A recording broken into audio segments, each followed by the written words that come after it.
Help me, Marcus. I have a test today on the first 3 acts of Romeo and Juliet, and I forgot to study. Not again. This time it's gonna cost you, Bridget. What do you need to know? I don't know. Well, it begins Sunday morning, and the Capulets and Montagues fight in the street. I remember that because the 2 guys in the beginning are like, we are so tough, and then all they do is frown and bite their thumbs, and they fight, and then the prince comes to yell at them and stuff. Right. This establishes the feud between the families, and the threats in the prince's speech foreshadow more fighting. We first meet Tybalt, Benvolio, Capulet, Lady Capulet, Montague, Lady Montague, and the prince. Tybalt is characterized as a guy with a fiery temper who loves to fight. Benvolio is characterized as the peacemaker. Then at night Sunday morning, Benvolio goes to Romeo to ask him why he is so sad. Wait, how do you know it was 9? Because Benvolio says but news struck 9. Anyway, Romeo tells him that he is in love with Rosaline, but she doesn't love him. This is where we first meet Romeo, and he is characterized as overdramatic and emotional. Plus he doesn't really get what being in love is. He just thinks she's pretty and wants to. Never mind. Right again.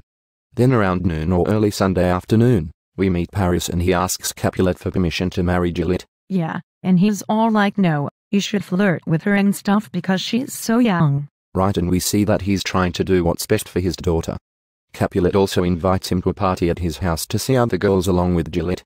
We see here that Capulet is enthusiastic about throwing parties and being a good host. Logically, the next thing would be Lady Capulet asking Juliet what she thinks of marrying Paris, right? Yeah, that happens later Sunday afternoon, and this is where we first meet Juliet.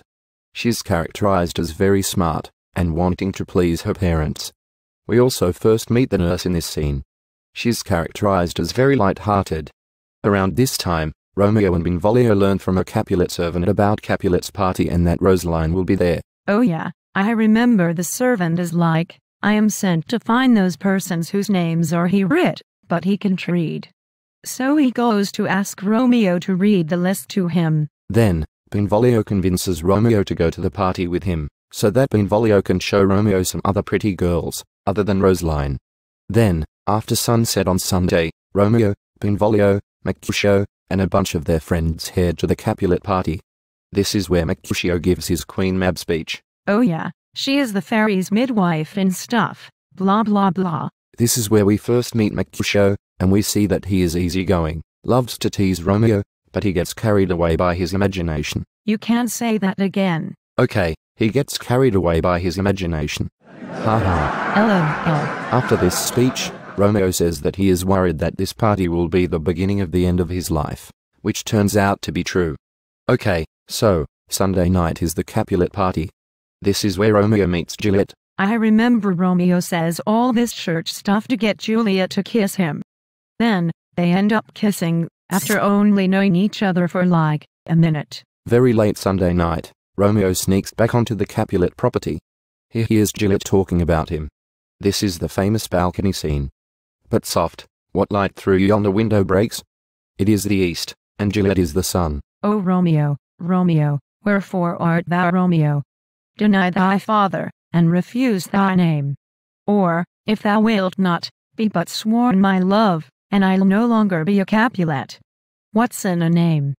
That which we call a rose, by any other name would still smell as sweet.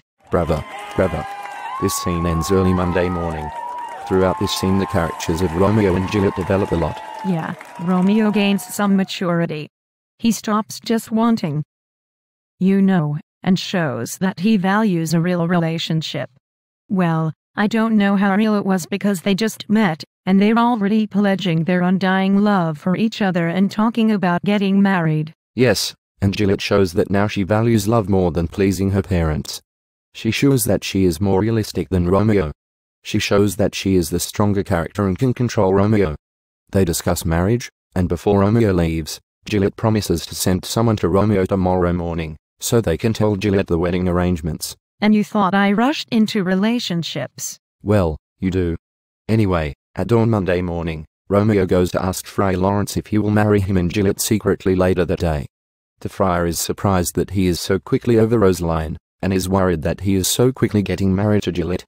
He agrees to do it anyway because he hopes it will bring the two families together. Well, it did bring the two families together, but not until after they both die, right? Right.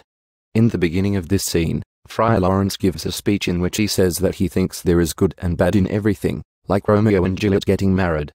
At 9 Monday morning, Juliet sends the nurse to find Romeo. Is the nurse the servant Juliet promised to send? Yes. At noon on Monday, Romeo is out in the Verona streets with Mercutio, Benvolio, and some other friends. When they see the nurse coming with her servants, Mercutio, Benvolio, and their friends create chaos between all the servants. Romeo tells the nurse that he is serious about marrying Juliet. He says that Juliet should meet him at Friar Lawrence's cell for their wedding. Then, Monday afternoon, they get married. Then, late Monday afternoon, Tybalt approaches Mercutio, Benvolio, and friends about Romeo because he wants to challenge him to a fight because he is still mad about Romeo crashing the Capulet party. Romeo shows up but refuses to fight because he is now related to Tybalt. Mercutio decides to fight instead despite Romeo and Benvolio trying to dissuade the fight. Tybalt kills Mercutio. Oh no. Didn't you read the book? I just read the beginning, that's why I need your help. You're unbelievable. Well anyway, Mercutio is dead, and Romeo is angry with Tybalt, so he fights him and kills him. What's with all the violence? The problems are just beginning. Well, Monday evening, Romeo is at Friar Lawrence's cell, and he finds out that he is banished from Verona.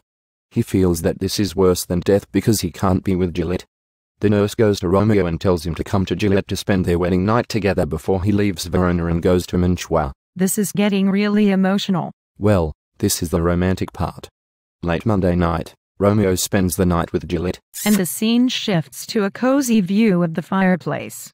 That same night, Paris asks Juliet's parents again if he can marry Juliet. Capulet agrees, hoping to make Juliet happy and take her mind off of Tybalt's death. That can't be good. It all goes downhill from here. On Tuesday morning, Romeo leaves Juliet. Lady Capulet comes to tell Juliet of her new engagement to Paris. Juliet of course says no because she is already married to Romeo, but she can't tell her mom. Then, Capulet comes and gets angry at Juliet. Lady Capulet tells him that he is too hot. That seems really random. No, she meant that he is too angry. Anyway, Juliet is left with a huge problem on her hands, so she decides to go to get advice from Friar Lawrence. And that is where Act 3 ends. Thank you so much. I'm sure I'll ace the test now. Thanks to you, Marcus. Or shucks, Bridget.